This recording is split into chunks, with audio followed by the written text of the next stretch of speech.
Vamos falar de Jonathan Edwards. Jonathan Edwards e George Whitefield trabalharam juntos um monte de vezes. O Edwards como um pastor ali, e o Whitefield como um evangelista, que, como vocês viram, fez 13 viagens, então ele vinha de vez em quando. Às vezes ele estava, passava 1, 2 anos ali, e ia embora. Depois voltava. E aí ele se hospedava na casa do Edwards. Esses dois trabalharam juntos muitas vezes. Jonathan Edwards foi uma das mentes mais brilhantes da história dos Estados Unidos da América. Mesmo quem odeia o seu cristianismo, e especialmente o seu calvinismo, reconhece nele um gênio. Foi também um dos grandes teólogos da história da igreja, Jonathan Edwards. Eu entendo que ele é muito importante, esse indivíduo, para nós hoje, porque todo o ressurgimento do calvinismo está vindo na esteira desse homem aí. Jonathan Edwards é um catalisador de tudo aquilo que os reformadores descobriram, misturado com o que os puritanos descobriram. Ele é posterior a ambos, então ele consegue fazer uma junção de tudo isso. Só que ele faz de uma maneira especial dele. Ele é em muitos sentidos um pensador independente. Ele não é um indivíduo, ele conhece os escritos de todos os pais da igreja, os escritos dos puritanos, os escritos de Calvino, os escritos de Lutero, mas ele não se prende a eles.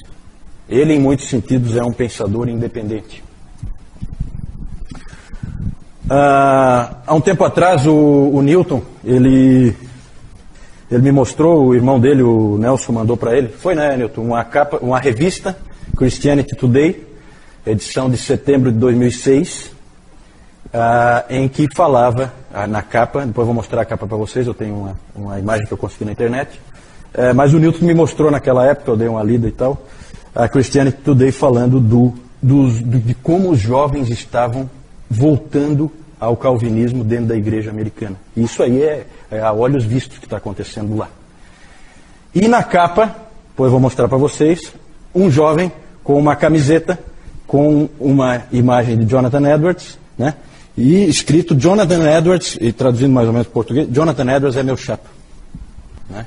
Alguma coisa desse tipo assim. Então a influência desse indivíduo via primeiro o Dr. Lloyd Jones e depois John Piper é enorme hoje para a igreja, para o ressurgimento do calvinismo. Tá? O precursor foi sem dúvida o Dr. Lloyd Jones. Vejam essa frase dele que está aqui nesse livro, quando ele fala sobre Jonathan Edwards, acho que foi em 76 que ele fez o tema dele era Jonathan Edwards, e aí ele fala uma frase muito interessante. De fato eu tentei, talvez tolamente, comparar os puritanos com os Alpes, Lutero e Calvino com o Himalaia e Jonathan Edwards com o Monte Everest. Está o conceito que ele tinha de Jonathan Edwards. Puritanos, Alpes. Lutero e Calvino, Himalaia. Cordilheira do Himalaia. E Jonathan Edwards, o Monte Everest. Vamos falar um pouquinho dele, da vida dele. Nasceu em 1703, século XVIII, filho do reverendo Timothy Edwards e da sua esposa Esther. Ele tinha 10 irmãs, e essas 10 irmãs, é interessante, é o tipo de família, 10 irmãs, e ele é o filho caçula. E essas 10 irmãs, elas chamavam atenção, a família Edwards chamava atenção, porque essas 10 irmãs, todas elas eram gigantes, elas tinham a faixa de 1,80 m, essas moças. E o Edwards não ficava muito para trás, tinha mais de 2 metros de altura. Só que ele não chamava atenção por isso, não. Ele chamava atenção desde criança, porque ele era muito esperto demais, muito inteligente. Alguma coisa fora do comum, e as pessoas viam que ele era um menino fora do comum. Ele sabia latim fluentemente com 7 anos, e um pouquinho depois ele aprendeu hebraico e grego. Aos 11 ou 12 anos, por aí, ele escrevia ensaios sobre assuntos, até você consulta na internet, você vê, ele escreveu um ensaio sobre insetos, um trabalho mesmo científico sobre insetos, que o pessoal lê com muito prazer hoje ainda, né? 12 anos de idade. Então é um indivíduo fora do comum, um gênio. Desde cedo já se percebia isso. Ele foi estudar em Yale e mais ou menos no tempo da formatura dele aconteceu uma coisa muito importante com ele. Ele odiava antes a doutrina da soberania de Deus. Era uma doutrina que assustava ele. Ele considerava aquela doutrina como uma doutrina horrível. Mas um dia ele leu 1 Timóteo 1,17, ao Rei Eterno, assim ao Rei Eterno, imortal, invisível, Deus único, honra e glória pelos séculos dos séculos. Amém. E Deus usou aquilo para mostrar para Jonathan Edwards quem ele realmente era. Ele teve naquela hora um senso da glória de Deus que ele nunca tinha tido antes. E aí aquela doutrina da soberania de Deus tornou-se para ele imensamente prazerosa e agradável a partir daquele momento. Porque Deus fez isso na vida dele. Quando ele era bem jovem ainda, ele fez as famosas resoluções, as 70 resoluções. Isso aí você consegue fácil, tem até em português. O Jornal Os Puritanos publicou uma vez, deve ter no Monergismo também. As 70 resoluções de Jonathan Edwards. Ele colocou para si alguns compromissos com ele mesmo diante de Deus. De algumas coisas que ele ia tentar fazer ao longo da vida dele. Coisas práticas mesmo, né? Em termos de tempo de oração, em termos de coisas que ele ia evitar e tal. Muito bacana isso aí. Lembra bem esse estilo metodista, né? De ter, assim, parâmetros para aquilo que você faz. Como vocês podem perceber, pelo que eu já falei dele, esse indivíduo renunciou a uma vida acadêmica brilhante. Ele tinha tudo para ser, dentro do meio acadêmico, o indivíduo mais admirado que você puder imaginar, para ser um mero pastor de igreja. Renunciou a essa vida acadêmica brilhante e foi, então, com 24 anos, ele foi para Northampton. Engraçado que foi com 24 anos, que é a mesma idade com que Calvino começou em Genebra. O Dr. Calhoun chama atenção para isso, essas semelhanças. E lá ele trabalhou na igreja por 23 anos. Primeiro junto com o avô dele, Solomon Stoddard, que eu falei antes. E como um pastor assistente, auxiliar, aprendendo, né? E depois ele então foi pastor sozinho. Ficou ali 23 anos. Em 1727 ele casou-se com a Sarah Edwards, famosa Sarah Edwards, na época Sarah Pierpont, e eles tiveram um belíssimo casamento, os dois. O próprio George Whitefield, quando esteve na primeira vez com eles, ele disse o seguinte, ele escreveu o seguinte: nunca tinha visto um casal tão amável. A senhora Edwards é adornada com um espírito manso e tranquilo. Ela fala consistentemente das coisas de Deus e pareceu-me que ela é uma companheira tão importante para o seu marido que ela me fez renovar a esperança e a oração que tenho nutrido por alguns meses diante de Deus, que ele se agrade a enviar-me uma filha de Abraão para ser minha esposa. Então, o impacto daquele casal, muito bacana. A Sarah via o casamento como os puritanos viam, uma verdadeira parceria. Era assim que eles trabalhavam, né? O casamento puritano sempre é assim, uma parceria. Sempre é um trabalho conjunto, cada um fazendo a sua parte, muito apoio mútuo. E foi assim esse casal, Jonathan e Sarah Edwards. Mas eles tiveram problemas com a igreja. Vocês podem imaginar um indivíduo sério, um casal sério como esse, numa igreja onde tinha aquele maldito Halfway Covenant ali, a aliança do meio caminho. Um monte de gente não convertida, aquelas pessoas ali não querem pregação verdadeira em hipótese alguma e tal. Então havia uma enorme resistência contra os Edwards na igreja. Eles tiveram problemas. A Sarah Edwards, coisas ridículas, a Sarah Edwards chegou a ser criticada porque ela teve 6 dos seus 11 filhos no domingo. Alguém pode me explicar por que alguém criticaria? Então, coisas absurdas, né? Mas quando alguém quer se livrar, né, de uma liderança verdadeira, inventa de tudo que é tipo de bobagem. Só que alguma coisa aconteceu na igreja em 1734, a que Edwards chamou de obra surpreendente de Deus, o avivamento. De repente, houve um novo amor a Deus nas pessoas, novo zelo, nova alegria, especialmente entre os jovens, que estavam totalmente apáticos antes.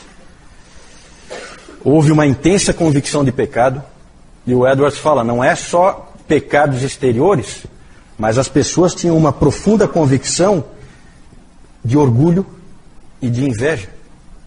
Elas confessavam o orgulho e confessavam a inveja. Elas enxergavam o orgulho e a inveja, coisa que normalmente o pecador não enxerga. São pecados não visíveis à própria pessoa. Mas, em meio ao avivamento, houve problemas, de novo, entre o pastor e a congregação. Os avivamentos costumam dividir, porque ele não aviva todo mundo, né? E quem fica de fora não gosta do que está vendo.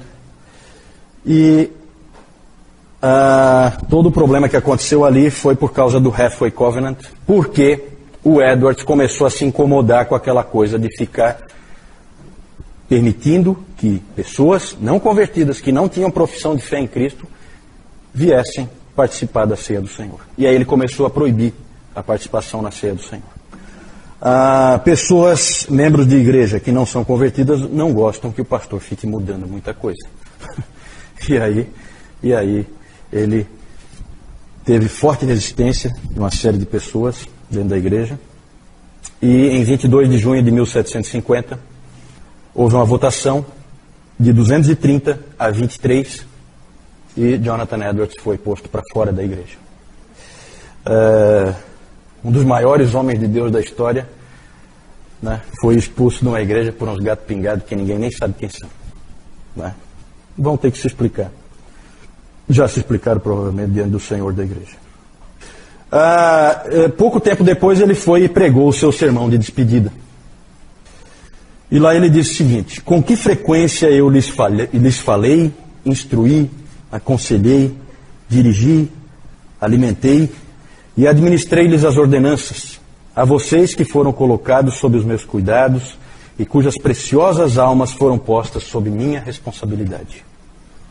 Ele terminou o sermão com uma palavra de aconselhamento, em 5 pontos. Primeiro, ele disse, para a congregação, ele estava indo embora, ele disse, primeiro, mantenham a ordem na família. Cada família cristã deveria ser como se fosse uma pequena igreja. Esse foi o primeiro conselho que ele deu. Tipicamente o conselho puritano. E interessante a importância que ele dá. O primeiro conselho é mantenham a ordem na família. Segundo, evitem contendas. Ele, na verdade, estava saindo por causa de uma contenda. Terceiro, vigiem a intromissão do erro, a entrada do erro. Fiquem vigilantes, porque o erro vai entrar. Quarto, entreguem-se muito à oração. Interessante porque uma das resoluções do Edwards, aquelas 70 resoluções, uma delas era assim: ore até que você tenha orado. Fique orando até que você tenha orado. Não desista. Fique ali orando até que você saiba que você orou. Certo? Interessante. E aí ele falou, entreguem-se muito à oração, quarto conselho. Quinto e último conselho. Sejam muito cuidadosos no estabelecimento de um novo pastor. Que seja um homem de profundos princípios e piedade fervente.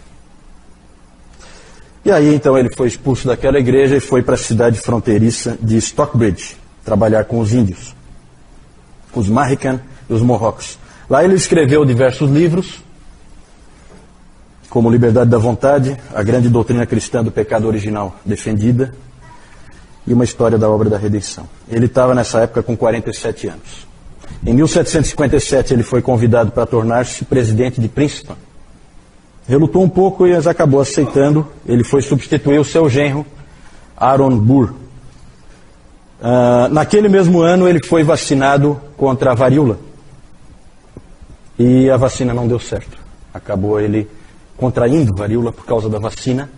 E então ele acabou falecendo aos 55 anos, a idade com que Calvino morreu. Interessante. Certo?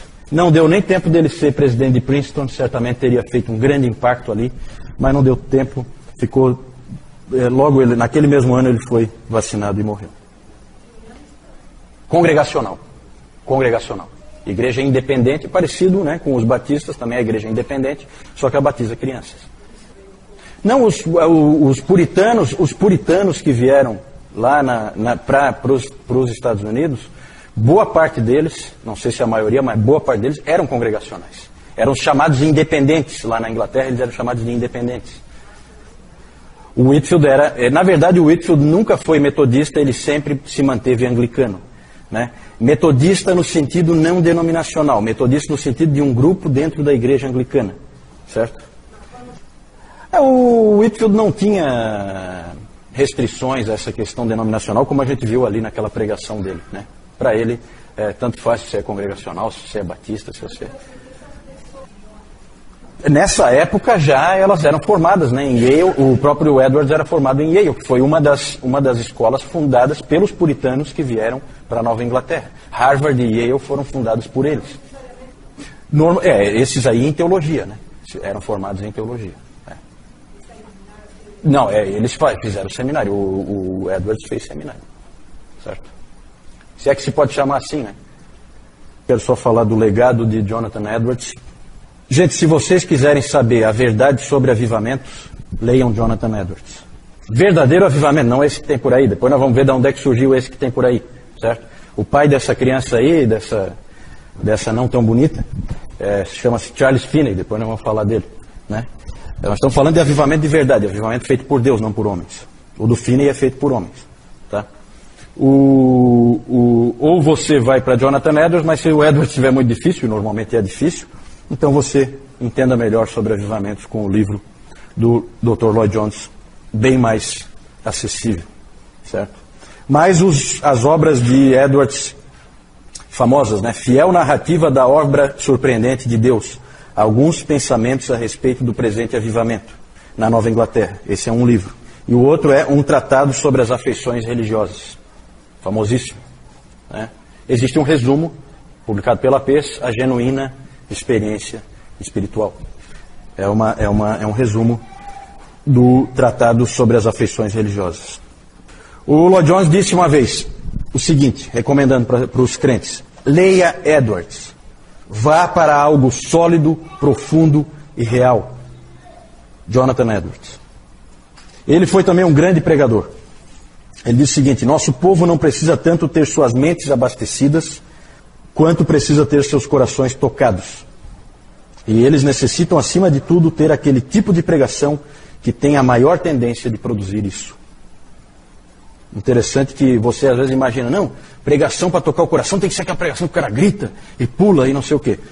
O que se diz a respeito do Edwards é que ele vinha, o sermão dele era escrito, ele ficava parado, lia em voz monótona o texto do sermão. Certo? A força está no uso que a pessoa faz, no uso que o Espírito Santo faz da pessoa. Não nos gritos que ela dá, ou esse tipo de bobagem que muita gente acha que quando se fala em pregação poderosa, é o indivíduo ficar gritando, né? Um indivíduo gritando, ele tem que ver aqui na palavra para ele ficar longe das gritarias e desse tipo de coisa, né? Não tem nada a ver com o poder de Deus. O poder de Deus é impacto no coração. É isso aí. Pode ser um indivíduo lendo o sermão em voz monótona. O Pecadores nas Mãos de um Deus Irado foi lido assim. Luz de velas e ele, um homem de 2 metros de altura, né, lendo em voz monótona o sermão e as pessoas se agarrando nos bancos porque achavam que o chão ia abrir, que ia engoli-los naquele momento. Esse foi o impacto daquele sermão naquele tempo, porque o Espírito Santo se fez presente, né? Nós não temos tempo de entrar nisso, né, mas leiam um pouco sobre essas histórias, tá? O Edwards ficou 3 dias isolado, não falou com ninguém, não comeu nada. Dizem que ele saiu do escritório dele, onde ele estudava, ele saiu e caminhou e não falou com ninguém e foi para o púlpito pregar aquele sermão. Há quem diga que o rosto dele brilhava, né, naquela hora. Então, coisas surpreendentes que Deus fez. 3 grandes temas: glória de Deus, soberania de Deus, que ele odiava e depois passou a ser o seu maior prazer, a soberania de Deus. Esse ponto que hoje é muito explorado pelo John Piper, né? Prazer em Deus. Deus é a nossa satisfação, a nossa alegria, Isso foi Jonathan Edwards que trouxe de maneira extremamente forte. Ele diz assim: Deus é o maior bem da criatura racional, e o desfrutar dele é a única alegria com que nossas almas podem ser satisfeitas. Pais e mães, maridos, esposas, filhos ou a companhia de amigos terrenos são tão somente sombras. Mas o desfrutar de Deus é a substância. Aqueles são os raios de luz, mas Deus é o sol. Aqueles são só as correntes, mas Deus é o oceano. E também, já falei, o julgamento de Deus, o famoso sermão que ele pregou em Deuteronômio 32, 35, pecadores nas mãos de um Deus irado. A pregação dele era carregada de teologia, eu já li alguns sermões dele, são sermões muito ricos, muito ricos. São carregados de teologia e aplicação. E o Rabbi Duncan disse o seguinte sobre o Edwards: a sua doutrina é toda ela aplicação, e a sua aplicação é toda doutrina. Então, há uma ligação fortíssima entre aplicação e doutrina em Jonathan Edwards. A influência do Edwards, como eu disse no início, persiste até hoje. E por isso, para encerrar essa parte sobre Jonathan Edwards, eu queria ler uma frase de John Piper. Ele diz assim: eu devo a ele mais do que jamais poderia explicar. Ele alimentou minha alma com a beleza de Deus e a santidade do céu, quando todas as outras portas pareciam fechadas para mim. Ele renovou a minha esperança e a minha visão para o ministério em alguns momentos muito difíceis. Ele abriu a janela que dá para o mundo do espírito, sempre de novo, quando tudo que eu podia ver eram as cortinas do secularismo. Ali então, só mostrar para vocês aqui, esse é o Edwards, aqui a Sarah Edwards, e essa aqui é a capa lá da revista que o Nelson mandou para o Newton, Christianity Today. Jovens incansáveis reformados. Na verdade, em alguns lugares tem até críticas sobre isso, tem alguns jovens que até exageram, eles simplesmente idolatram o John Piper. O impacto desse homem hoje é uma coisa impressionante em cima dos jovens, né? É claro que isso não é recomendável, né? É que sempre alguém exagera, isso aí não tenha dúvida, sempre tem alguém que passa um pouco do ponto, né?